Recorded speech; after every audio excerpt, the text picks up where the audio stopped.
معزز سامعین کرام، آپ سن رہے ہیں دیار اردو چینل پر اسماء اعجاز کی کتاب لگن۔ آپ سب انسانی شرافت کا اندازہ دولت کے ترازو میں لگانے کے عادی ہو چکے ہیں۔ وہ مرتعش آواز میں بولا، کسی کی ذاتی قابلیت اور تقدس کی آپ کے نزدیک کوئی قیمت نہیں۔ مومی کوئی معمولی لڑکی نہیں جسے آپ راستے میں پڑا حقیر پتھر سمجھ کر یوں ٹھکرا رہی ہیں۔ یہ ایک نایاب موتی ہے، ایک لافانی گوہر ہے۔ یہ اپنی ہمت اور اپنی محنت سے اپنے لیے ایک ایسا مقام بنا چکی ہے جو بہت ہی کم لوگوں کو حاصل ہوتا ہے۔ میں نہیں چاہتا تھا کہ ایک بھولی بسری داستان کو پھر دہراؤں، مگر غریبوں کو حقیر جاننے والوں کو آئینہ دکھانے کی خاطر میں ایک بار پہلے بھی یہ کہانی سنا چکا ہوں اور آپ کی تسلی کی خاطر ایک بار پھر سنا رہا ہوں۔ میں نے عہد کیا تھا کہ اسے اپنے دل کے کسی کونے میں ہمیشہ کے لیے محفوظ کر لوں گا، مگر حالات کے پیش نظر میں ایسا نہ کرنے پر مجبور ہوں۔ مومی بیٹی، تم اپنے بابا کی یہ تصویر معاف کر دینا۔ صابر نے مومی کی طرف دیکھا جو اپنی غزالی آنکھوں میں آنسو لیے اسی کی طرف متوجہ تھی۔ قدرے توقف کے بعد صابر بولا، مومی حقیقت میں وہ نہیں جو آپ کو نظر آ رہی ہے۔ لیاقت آباد میں آپ کو سب سے بڑی اور عالی شان کوٹھی جو دکھائی دے گی، اسی میں رہنے والے مومی کے سب کچھ ہیں۔ عالیہ بیگم کا یہ درینہ ملازم اس کا کچھ نہیں لگتا، کچھ بھی تو نہیں لگتا۔ صابر کی آنکھوں سے بہہ بہہ کر آنسو اس کی سفید داڑھی میں جذب ہونے لگے۔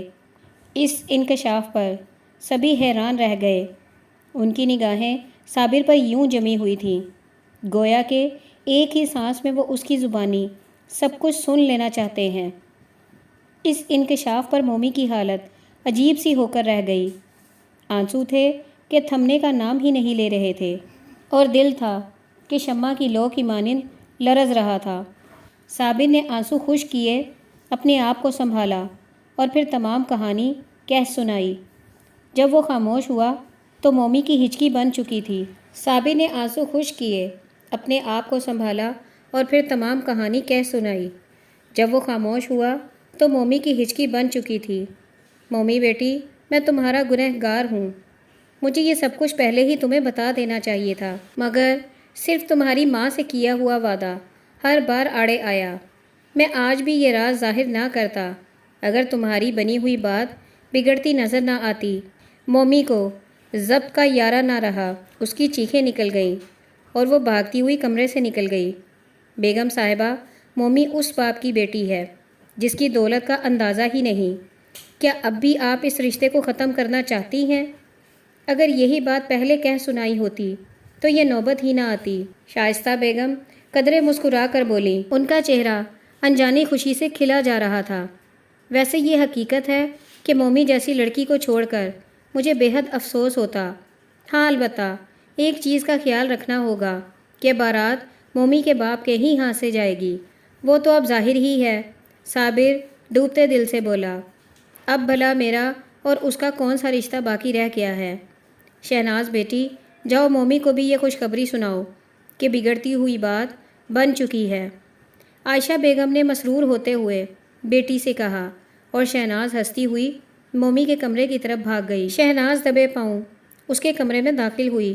مومی اپنے پلنگ پر اوندھی لیٹی بے تحاشا رو رہی تھی۔ وہ اس کے پاس پلنگ کی پٹی پر ہی بیٹھ گئی اور پیار سے اس کے بال سہلانے لگی۔ مومی، مومی نے سر اٹھایا۔ رونے سے اس کی آنکھیں سرخ ہو رہی تھیں۔ پونچھ ڈالو یہ آنسو میری بنو، شہناز نے مسکراتے ہوئے اسے گدگدایا، مگر مومی کے چہرے پر گہری سنجیدگی قائم رہی۔ آنسو بہانے کا وقت ختم ہو چکا ہے۔ یہ آنسو تو اب میرا مقدر بن چکے ہیں۔ مومی بھرائی ہوئی آواز میں بولی، ارے چھوڑو بھی یہ چونچلے۔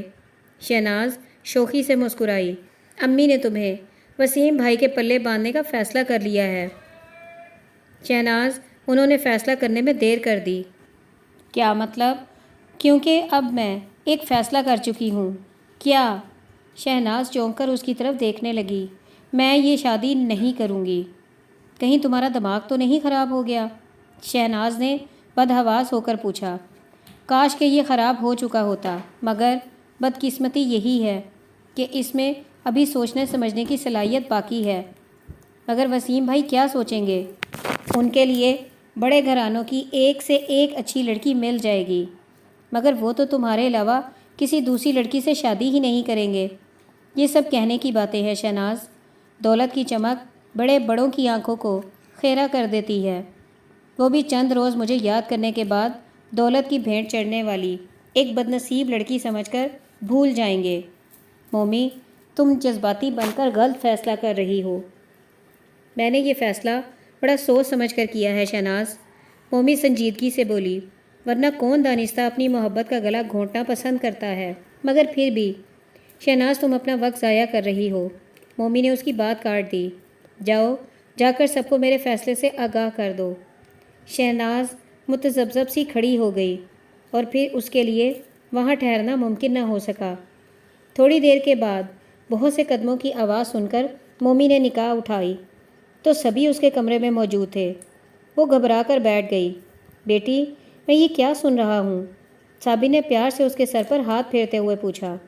بابا، آپ نے جو کچھ بھی سنا ہے درست ہے، مومی بلک اٹھی۔ مگر بیٹی، ہم تو تمام گتھیاں سلجھا چکے ہیں۔ نہیں بابا، بلکہ سلجھی ہوئی گتھیاں الجھ چکی ہیں۔ تمہیں تو اب خوش ہونا چاہیے بیٹی، شائستہ بیگم نے اسے پچکارتے ہوئے کہا۔ مومی نے نگاہیں اٹھا کر ان کی طرف دیکھا۔ ان میں درد کی گھٹائیں امڈی ہوئی تھیں۔ وہ تلخی سے مسکرائی۔ خوشی کس بات کی؟ اس بات کی کہ آج تک جسے میں نے باپ سمجھ کر چاہا مجھ سے چھن گیا۔ اس بات کی کہ جس کی شفقت بھری گود میں نے ماں کا پیار تلاش کیا مجھ سے دور کر دیا گیا۔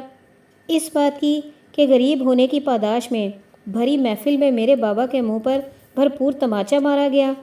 اس بات کی کہ غریب کے حق میں کیا گیا فیصلہ دولت کی جھنکار سن کر آن واحد میں تبدیل ہو گیا۔ آپ حالات کو حقیقت کی نگاہ سے دیکھنے کی کوشش کریں۔ میں نے بچپن ہی سے غربت میں پرورش پائی ہے۔ میں غریب ہوں اور غریب رہوں گی۔ بھول جائیے اس بات کو کہ میرا باپ بہت امیر آدمی ہے۔ میں بابا کی بیٹی ہوں اور انہی کی بیٹی بن کر رہوں گی۔ میرے باپ کی دولت میں میرا کوئی حصہ نہیں۔ جس شخص کو میں نے آج تک دیکھا بھی نہیں اسے بھلا کیوں کر اپنے باپ کی حیثیت دے سکتی ہوں۔ جائیے اور دولت کی منڈی کھنگال لیجئے۔ آپ کے بیٹے کے لیے بڑے باپ کی اچھی سے اچھی لڑکی مل جائے گی۔ مومی بیٹی، کچھ ہوش کی باتیں کرو۔ صابر نے مومی کا سر سہلایا اور وہ بےتاب ہو کر اس سے لپٹ گئی۔ اس کے آنسوؤں کا بند ایک بار پھر ٹوٹ چکا تھا۔ بابا، مجھے یہاں سے لے جائیے، دور، بہت دور۔ وہ سسک اٹھی۔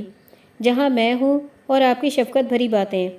بابا، میں روکھی سوکھی کھا کر بھی گزارا کر لوں گی، مگر آپ سے علیحدہ نہیں رہوں گی۔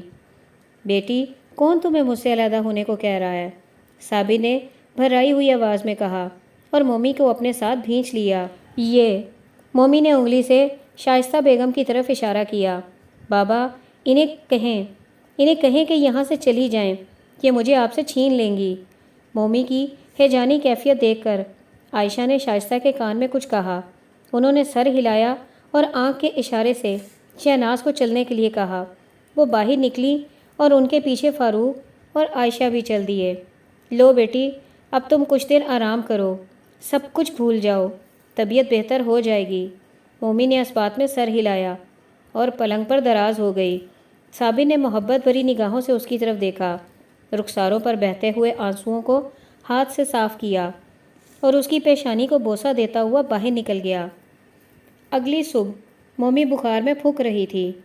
بخار کی شدت سے اس پر بے ہوشی طاری ہو گئی تھی اور کبھی کبھی اس پر ہیجانی سی کیفیت طاری ہو جاتی۔ اس کی بیماری کا علم سب سے پہلے عائشہ بیگم کو ہوا۔ خلاف توقع دن چڑھے۔ اس کے کمرے کا دروازہ بند دیکھ کر انہیں تشویش ہوئی۔ اندر جا کر دیکھا تو پریشان ہو گئیں۔ تھوڑی ہی دیر میں گھر کے سب افراد اس کے گرد کھڑے تھے۔ مومی بیٹی، آنکھیں کھولو۔ نے بے تابانہ آگے بڑھتے ہوئے اسے ہلایا۔ مومی نے آنکھیں نہ کھولیں، البتہ اس کی ہلکی ہلکی سی بڑبڑاہٹ سنائی دی۔ نہیں، میں دولت کی بھیڑ نہیں چڑھوں گی۔ میں دولت سے نفرت کرتی ہوں۔ ابو، بابا، آپ سب کہاں چلے گئے؟ مجھے ان اندھیروں میں اکیلا بھٹکنے کے لیے کیوں چھوڑ گئے؟ شہناز، جاؤ ان سب کو جا کر میرے فیصلے سے مطلع کر دو۔ میری توہین ہوتی ہے، میری انا کو ٹھیس پہنچی ہے، میں یہ شادی نہیں کروں گی۔ آہستہ آہستہ اس کی آواز ڈوب گئی۔ بیٹی، مومی بیٹی، ہوش کرو، دیکھو تمہارا بابا تمہارے پاس ہی کھڑا ہے، بھلا میں تمہیں اکیلا چھوڑ کر کہیں جا سکتا ہوں؟ صابر نے مومی کو جھنجھوڑتے ہوئے کہا۔ مومی کی طرف سے کوئی جواب نہ پا کر اس نے مایوسی سے فاروق کی طرف دیکھا۔ اس کی آنکھوں میں آنسو جھلملا رہے تھے۔ میری بچی کو کیا ہو گیا ہے فاروق بھائی؟ یہ مجھ سے باتیں کیوں نہیں کرتی؟ گھبرانے کی کوئی بات نہیں صابر بھائی، فاروق نے اسے دلاسا دیا۔ میں ابھی ڈاکٹر کو فون کرتا ہوں، انشاءاللہ یہ جلد ہی ٹھیک ہو جائے گی۔ فاروق باہر نکل گیا اور صابر خیالات کی ادھیڑ بن میں ڈوب گیا۔ ڈاکٹر نے پہنچنے میں دیر نہ لگائی۔ مومی کا اچھی طرح معائنہ کرنے کے بعد بولا، فاروق صاحب گھبرانے کی ضرورت نہیں، بخار تیز ضرور ہے مگر یہ خطرے سے باہر ہے۔ اسے ذہنی طور پر شدید صدمہ پہنچا ہے، حساس ہونے کی وجہ سے اس کی یہ حالت ہو گئی ہے۔ آپ فوری طور پر اس کے سر پر برف کی پٹیاں رکھنی شروع کر دیں، میں ابھی جا کر اس کے لیے دوا بھجواتا ہوں، امید ہے شام تک اس کی طبیعت سنبھل جائے گی۔ فاروق تو ڈاکٹر کے ساتھ باہر چلے گئے اور صابر وہیں قریب ہی ایک کرسی پر بیٹھ گیا۔ اس کی نظریں مسلسل مومی پر جمی ہوئی تھیں۔ اس کا چہرہ اترا ہوا تھا اور رات ہی رات میں اس کی آنکھوں کے گرد گہرے سیاہ حلقے پڑ چکے تھے۔ وہ اسے یوں لگ رہی تھی جیسے ایک عرصے سے بیمار ہو۔ اس کی حالت دیکھ کر صابر کا دل لرز اٹھا۔ خدا نخواستہ اسے کچھ ہو گیا تو قیامت کے دن ریشما کو کیا منہ دکھاؤں گا؟ اس کے باپ کو جب علم ہوا کہ میں نے اس کی بیٹی کی نگہداشت میں غفلت برتی ہے تو وہ میرا گریبان پکڑ کر مجھ سے اپنی بیٹی مانگے گا۔ مومی، میرے پاس ریشما اور چودھری شیر علی کی امانت ہے، اگر میں ان کی امانت کی حفاظت نہ کر سکا تو انہیں کیا جواب دوں گا؟ یہ درست ہے کہ میں نے ریشما کے بستر مرگ پر اس سے وعدہ کیا تھا کہ مومی کو اس کے باپ سے علیحدہ رکھوں گا، مگر حالات ایک ایسی ڈگر پر چل نکلے ہیں کہ میں اب مزید اس وعدے کو وفا نہیں کر سکوں گا۔ ریشما، تم تو میری مجبوریوں سے واقف ہو، اب تیری بیٹی کے مستقبل کا سوال ہے۔ اب اسے اپنے باپ کے سہارے کی ضرورت ہے۔ مجھ سے جو کچھ ہو سکا میں نے کیا، مگر اب میری ہمت حوصلہ ہارتی جا رہی ہے۔ میں مومی کو وہ سب کچھ نہیں دے سکوں گا جس کی وہ خواہش مند ہے۔ میں نے اچھی طرح سوچنے کے بعد یہ فیصلہ کیا ہے کہ اسے اس کے باپ کے پاس پہنچا دوں۔ مجھے معاف کر دینا۔ صابر نے ایک نگاہ مومی پر ڈالی اور آنسو پہنچتا ہوا باہر نکل گیا۔ صابر کے تھکے تھکے پاؤں ایک عظیم الشان اور خوبصورت کوٹھی کے پھاٹک پر رک گئے۔ باہر چودھری شیر علی کی تختی لگی ہوئی تھی۔ آج کافی مدت کے بعد وہ اس جگہ آیا تھا۔ ریشما کی حیات میں جب وہ شیر علی کی بیوی بن کر یہاں آئی تھی، وہ کبھی کبھار چپکے چپکے یہاں کا طواف کر لیا کرتا تھا، صرف دلی تسکین کی خاطر، اور گاؤں کی خاموش فضا میں دل گھبرانے کے بعد غریب تھا نا، خواہش ہونے کے باوجود وہ کوٹھی کی بلند دیواریں پھلانگ کر ریشما کی ایک جھلک دیکھنے کی جرت نہ کر سکا تھا۔ پھاٹک تھوڑا سا کھلا تھا، اس نے پاؤں اندر رکھا ہی تھا کہ ایک چوکیدار نے روک لیا۔ بابا کس سے ملنا ہے؟ میاں چودھری شیر علی گھر پر ہیں؟ ہاں ہیں تو میں ان سے ملنا چاہتا ہوں، مگر آج کل وہ لوگوں سے بہت ہی کم ملتے ہیں، صرف اسی صورت میں جب کوئی نہایت اہم کام ہو۔ مجھے ان سے انتہائی ضروری کام ہے۔ کام کی نوعیت کیا ہے؟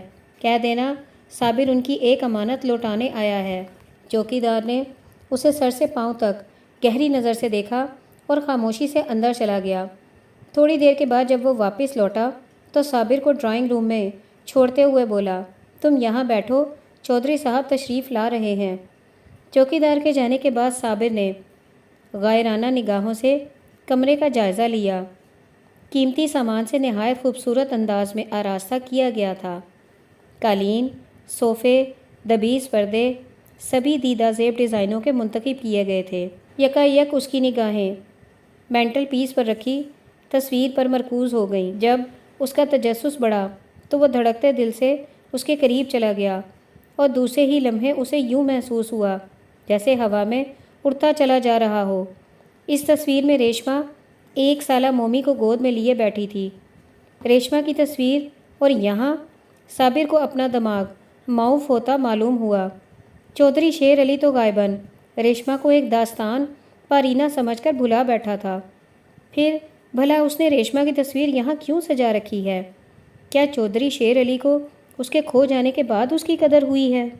کمروں کے باہر قدموں کی چاپ سن کر وہ چونک اٹھا اور جلدی سے آ کر صوفے پر بیٹھ گیا۔ اس کا دل بری طرح دھڑک رہا تھا۔ پردہ ہٹا اور شیر علی اندر داخل ہوئے۔ پہلی نگاہ میں صابر انہیں پہچان نہ سکا۔ وہ بہت بدل چکے تھے۔ تن و من جسم لاغر ہو چکا تھا اور کمر قدرے جھک چکی تھی۔ جب اس نے انہیں غور سے دیکھا تو مرجھائے ہوئے چہرے میں جوانی کے نقوش ڈھونڈنے میں کامیاب ہو گیا۔ ان کی حالت دیکھ کر اسے بہت دکھ ہوا۔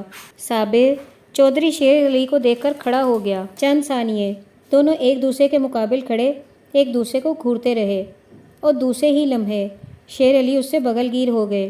وہ اسے پہچان چکے تھے۔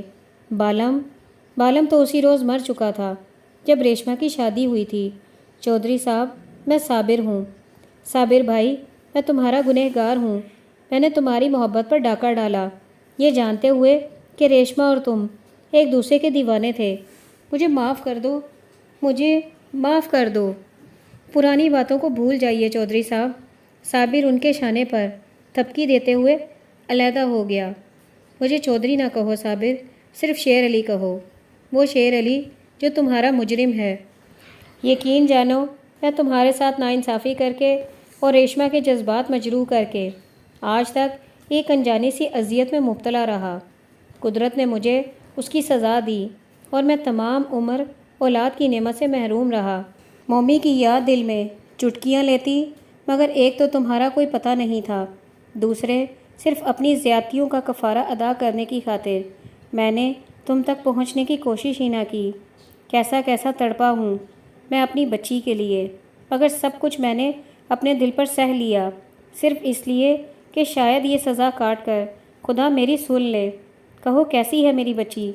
ابھی تک تو ٹھیک ہی تھی۔ صابر کا چہرہ افسردہ ہو گیا۔ کیا مطلب؟ شیر علی نے چونک کر پوچھا۔ اس کے جواب میں صابر نے مختصر طور پر سب واقعات سنا دیے۔ صابر، تم انسان کے روپ میں فرشتہ ہو۔ تم نے جیسے مومی کو پروان چڑھایا، میں شاید ایسا نہ کر سکتا۔ یہ تو مرحومہ سے کیا ہوا وعدہ تھا جو میں نے پورا کیا۔ میری بچی بخار میں پھک رہی ہے، اگر تم اجازت دو تو اسے یہاں لے آؤں۔ شیر علی متفکرانہ انداز میں بولا۔ شیر علی، وہ تمہاری بیٹی ہے، تمہاری اپنی بیٹی۔ بھلا میں اجازت دینے والا کون ہوتا ہوں؟ صابر کی آواز بھرا گئی۔ نہیں صابر، ابھی بھی وہ پہلے تمہاری بیٹی ہے، پھر میری۔ صابر کی پرنم آنکھیں مسکرا اٹھیں۔ شیر علی، صابر بے اختیار اس سے لپٹ گیا۔ رمضانی، فیضو، ادھر آؤ۔ شیر علی کی روح مسرت سے جھوم اٹھی۔ انہوں نے تیز تر آواز میں پکارا۔ مومی کے متعلق سن کر اس کے مردہ جسم میں جیسے فوراً جان پڑ گئی۔ چشمے زدن میں اس کی کایا پلٹ گئی۔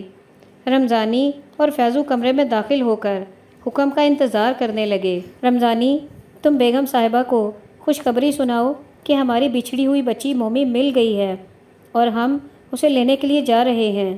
فیضو، تم ڈرائیور سے کہو کہ گاڑی نکالے، ہماری واپسی تک غریبوں میں کھانا تقسیم ہونے کا انتظام ہو جانا چاہیے۔ دونوں سر جھکا کر واپس لوٹ گئے۔ مومی کو نیم بے ہوشی کی ہی حالت میں شیر علی کے ہاں لایا گیا اور اس کے لیے ایک آراستہ پیراستہ کمرہ مختص کر دیا گیا۔ تھوڑی دیر بعد ڈاکٹروں کی ایک ٹیم مومی کا معائنہ کر رہی تھی اور کوٹھی کے باقی حصوں میں خوب گہما گہمی شروع ہو چکی تھی۔ چودھری شیر علی خوشی سے دیوانے ہوئے پھر رہے تھے۔ صابر دیکھ کر حیران ہو رہا تھا کہ اس قدر لاغر اور نخیف جسم میں بھی اتنی پھرتی آ سکتی ہے۔ اگرچہ مومی کے بچھڑنے کے خیال سے اس کا اپنا دل اندر ہی اندر بیٹھا جا رہا تھا، مگر پھر بھی خوش تھا کہ مومی اپنے اصلی ٹھکانے پر پہنچ گئی ہے اور اس کا مستقبل سنور گیا۔ چودھری شیر علی کی بیوی شیریں بیگم بظاہر خوشی کا مظاہرہ کر رہی تھی، مگر مومی کو پا کر وہ دل ہی دل میں کچھ پریشان سی ہو گئی تھی۔ ان کی یہ پریشانی صابر کی نگاہوں سے مخفی نہ رہ سکی۔ اس نے بہت کوشش کی، مگر وہ اس کی غرض غایت سمجھنے سے قاصر رہا۔ شیر علی، اب میں اجازت چاہوں گا، اسے تنہا پا کر صابر نے کہا۔ ارے کیوں؟ شیر علی نے چونک کر اس کی طرف دیکھا۔ ہاں بھیا، اپنا کام تو ختم ہو چکا، تمہاری بیٹی تمہیں مل گئی، مگر بھلا یہ کیسے ہو سکتا ہے؟ شیر علی بکھرا کر بولے۔ مومی جب ہوش میں آ کر خود کو نئی جگہ پر پائے گی تو پریشان ہو جائے گی، ہم سب اس کے لیے اجنبی ہوں گے، وہ کیوں کر جان سکے گی کہ میں اس کا باپ ہوں؟ میں اسے تمام حالات سنا چکا ہوں۔ اس کی ریشمہ کے ساتھ اتری ہوئی تصویر اسے دکھا دینا۔ اپنی ماں میں وہ اپنے نقوش تلاش کر کے سب کچھ سمجھ جائے گی۔ ان دونوں میں مشابہت بھی تو غضب کی ہے، اور ویسے بھی اپنا خون جوش مارتا ہے، وہ خود بخود تمہاری طرف کھینچی چلی آئے گی۔ مگر میں نے تو تمہیں یہیں اپنے پاس رکھنے کا ارادہ کر لیا تھا، تمہارا کمرہ تو اب تک تیار بھی ہو چکا ہوگا۔ نہیں شیر علی، میرا یہاں سے چلے جانا تمہارے اور مومی کے لیے بہتر ہے۔ میں تمہاری منطق نہیں سمجھ سکا۔ میں ٹھیک کہہ رہا ہوں، صابر نے سنجیدگی سے کہا۔ میری موجودگی میں مومی ذہنی طور پر تمہاری حیثیت قبول نہ کر سکے گی۔ میں نے اسے پالا ہے، آج سے 1 روز پہلے تک وہ مجھے ہی اپنا باپ سمجھتی رہی ہے۔ میری موجودگی میں اس کی ذہنی رسہ کشی شروع ہو جائے گی، اور یہ بھی عین ممکن ہے کہ میری موجودگی میں وہ تمہیں باپ کی حیثیت نہ دے سکے۔ اس بات کا بھی خدشہ ہو سکتا ہے کہ ذہنی خلفشار کی وجہ سے کہیں وہ دماغی توازن نہ کھو بیٹھے۔ تمہارے جانے کا مجھے دکھ ہوگا۔ جب مومی کے کہے اس سونی کوٹھی میں گونجیں گے تو تمہارے تمام دکھ دور ہو جائیں گے۔ کیا تمہارا فیصلہ اٹل ہے؟ تم دونوں کی بہتری کے لیے اس کے سوا کوئی چارہ نہیں۔ اب تم کہاں جاؤ گے؟ جہاں سینگ سمائے۔ اگر تم جانے کا پختہ ارادہ کر چکے ہو تو میں تمہیں نہیں روکوں گا۔ صابر آہستہ آہستہ مومی کے بستر کے قریب پہنچا، چند لمحے ٹکٹکی باندھ کر اس کی طرف دیکھتا رہا۔ اس کی آنکھیں آبگوں ہو گئیں۔ میری بچی، مجھے معاف کر دینا، اسی میں تمہاری بہتری ہے، اسی میں ہم سب کی بہتری ہے۔ اس نے جھک کر مومی کی پیشانی کو بوسہ دیا، اور آنسوؤں کے 2 گرم گرم قطرے ڈھلک کر مومی کی پیشانی پر چمکنے لگے۔ خدا حافظ میری بچی، خدا حافظ شیر علی۔ صابر نے ہاتھ ہلا کر الوداع کہا اور کمرے سے نکل کر سست روی سے پھاٹک کی طرف بڑھنے لگا۔ وہ اپنی زندگی کی تمام جمع پونجی اس کوٹھی میں چھوڑ کر بالکل نہیں دست ہو چکا تھا۔ پھاٹک کے قریب پہنچ کر اس نے مڑ کر ایک نگاہ کوٹھی پر ڈالی، اور اس کی آنکھوں کے درمیان آنسوؤں کے پردے حائل ہو گئے۔ صبح سویرے مومی کی آنکھ کھلی تو اس کی طبیعت کافی سنبھل چکی تھی، البتہ نقاہت ہنوز باقی تھی۔ چند ثانیے تک وہ بے مدعا چھت کو گھورتی رہی۔ گزشتہ واقعات دھیرے دھیرے اس کے ذہن میں اجاگر ہو رہے تھے۔ اسے یاد آیا کہ وسیم کی امی نے صرف اس وجہ سے رشتہ مسترد کر دیا تھا کہ وہ ایک غریب کی بیٹی ہے، اور پھر اس کے بعد اس نے آنکھیں موند لیں، گویا تمام گفتگو کا ہر پہلو سے موازنہ کر رہی ہو۔ یکایک اس نے گھبرا کر آنکھیں کھول دیں۔ اس نے غائرانہ نگاہوں سے اپنے گرد و پیش کا جائزہ لیا، اور اس پر اس حقیقت کا انکشاف ہوا کہ وہ اپنے کمرے میں نہیں۔ وہ ایک جھٹکے سے بیٹھ گئی۔ اس نے متوحش نگاہوں سے ایک بار پھر کمرے کی ہر شے کو دیکھا۔ سبھی کچھ بدلا ہوا تھا۔ کسی انجانے خیال سے اس کا دل بری طرح دھڑکنے لگا۔ آنٹی، اس نے آہستہ سے آواز دی۔ انکل۔ کوئی جواب نہ پا کر اس نے فاروق کو آواز دی۔ ہر سو خاموشی چھائی ہوئی تھی۔ اس کے دماغ کے تار جھنجھلا اٹھے۔ دل میں اٹھنے والے وسوسے ایک حقیقت بن کر سامنے آ گئے۔ بابا! اس کی چیخ کافی تیز تھی۔ اس کی آنکھوں سے آنسو بہہ نکلے۔ فوراً ہی بعد دروازے کے باہر قدموں کی چاپ سنائی دی۔ مومی نے جلدی سے آنسو خشک کر لیے اور متجسس نگاہوں سے دروازے کی طرف دیکھنے لگی۔ پردہ ہٹا اور چودھری شیر علی اندر داخل ہوئے۔ میں کہاں ہوں؟ وہ ہذیانی انداز میں چلائی۔ تم اپنے ہی گھر میں ہو بیٹی۔ چودھری شیر علی کے ہونٹوں پر جاندار مسکراہٹ رقص کر گئی۔ اپنا ہی گھر؟ بیٹی؟ مومی نے حیرت سے دہرایا۔ مگر آپ کون ہیں؟ میں بھی کوئی غیر نہیں، چودھری شیر علی نے معنی خیز انداز میں کہا۔ صابر کی ہدایت کے مطابق وہ فوراً ہی اسے سب کچھ نہیں بتانا چاہتا تھا۔ بابا کہاں ہیں؟ وہ قدرے توقف کے بعد بولی۔ یہی ہیں، ابھی آ جائیں گے۔ چودھری شیر علی جھوٹ بول گئے۔ تمہاری طبیعت ٹھیک نہیں، بستر پر لیٹ جاؤ۔ کیوں؟ مجھے کیا ہوا ہے؟ بخار تھا۔ بخار؟ مومی نے اپنا بازو چھوا اور بولی، مگر میں تو بالکل ٹھیک ہوں۔ ہاں، صبح سویرے میں نے تمہیں دیکھا تھا۔ خدا کا شکر ہے کہ تمہارا بخار اتر چکا ہے۔ مومی نے ایک بار پھر گہری نظر چودھری شیر علی پر ڈالی اور پلنگ کے ایک کونے پر بیٹھتی ہوئی بولی، میں نے آپ کو اس سے پہلے نہیں دیکھا۔ ہاں بیٹی، میں تمہارے لیے اجنبی ضرور ہوں مگر غیر نہیں۔ کیا مطلب؟ مومی متحیرانہ انداز میں پلکیں جھپکاتے ہوئے بولی، بیٹی میں وہ بد نصیب انسان ہوں جو اولاد ہوتے ہوئے بھی اس کی خوشیوں سے محروم رہا۔ گھر میں ہر قسم کا آرام میسر ہونے کے باوجود اس سے لطف اندوز نہ ہو سکا۔ میں کچھ سمجھی نہیں۔ صابر تمہیں سب کچھ تو بتا چکا ہے۔ مومی کچھ سوچنے لگی اور پھر یکایک کھڑی ہو گئی۔ نہیں نہیں، جیسے وہ اپنے آپ سے مخاطب ہوئی، یہ نہیں ہو سکتا۔ بابا نے تو مجھ سے وعدہ کیا تھا۔ کیا کیا تھا؟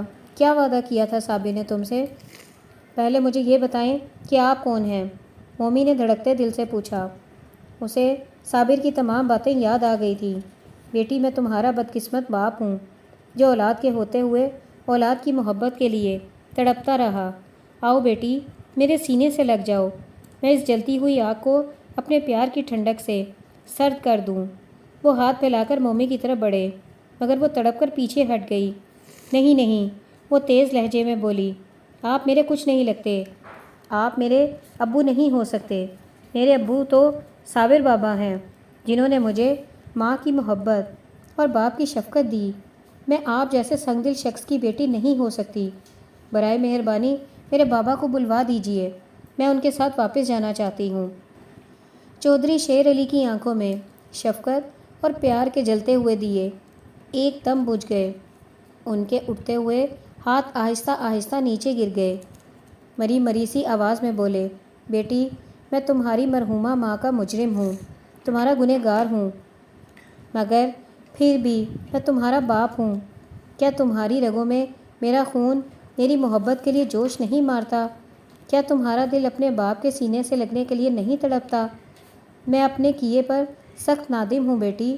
کیا آپ کی بیوی اور بیٹی کی محبت اس وقت آپ کے پاؤں کی زنجیر نہیں بنی جب آپ نے ان دونوں کو اتنی بے رحمی سے اپنے گھر سے نکالا تھا؟ اس وقت میری آنکھوں پر پردے پڑ گئے تھے میری بچی۔ ان کی آواز گلوگیر ہو گئی۔ ہم دونوں کے لیے یہی بہتر ہے کہ آپ ان پردوں کو یوں ہی پڑا رہنے دیں۔ مومی تلخی سے بولی، بھول جائیے اس حقیقت کو کہ مومی آپ کی بیٹی ہے۔ نہیں نہیں بیٹی، ایسا نہ کہو، ایسا نہ سوچو۔ چودھری شیر علی بے تابانہ بول اٹھے، خدا شاہد ہے کہ کتنی آرزوؤں اور دعاؤں کے بعد تم مجھ تک پہنچی ہو۔ نہ جانے کتنے عرصے سے اس کوٹھی کے سونے در و دیوار تمہارے کہے سننے کے لیے متمنی تھے۔ میں اب تمہیں نہیں جانے دوں گا۔ اگر تم چلی گئیں تو میں زندہ درگور ہو جاؤں گا، مگر جسے میں نے آج تک دیکھا ہی نہیں، جس کی پدرانہ محبت کی حرارت میں نے محسوس کی ہی نہیں، بھلا کیسے میں اسے باپ سمجھ سکتی ہوں؟ میں اس جگہ خوش نہیں رہ سکوں گی۔ دولت کی اونچی دیواروں میں گر کر ابھی سے میرا دم گھٹنے لگا ہے۔ چودھری شیر علی کے چہرے پر مایوسی کی تاریکیاں چھا گئیں اور آنکھوں سے آنسو بہنے لگے۔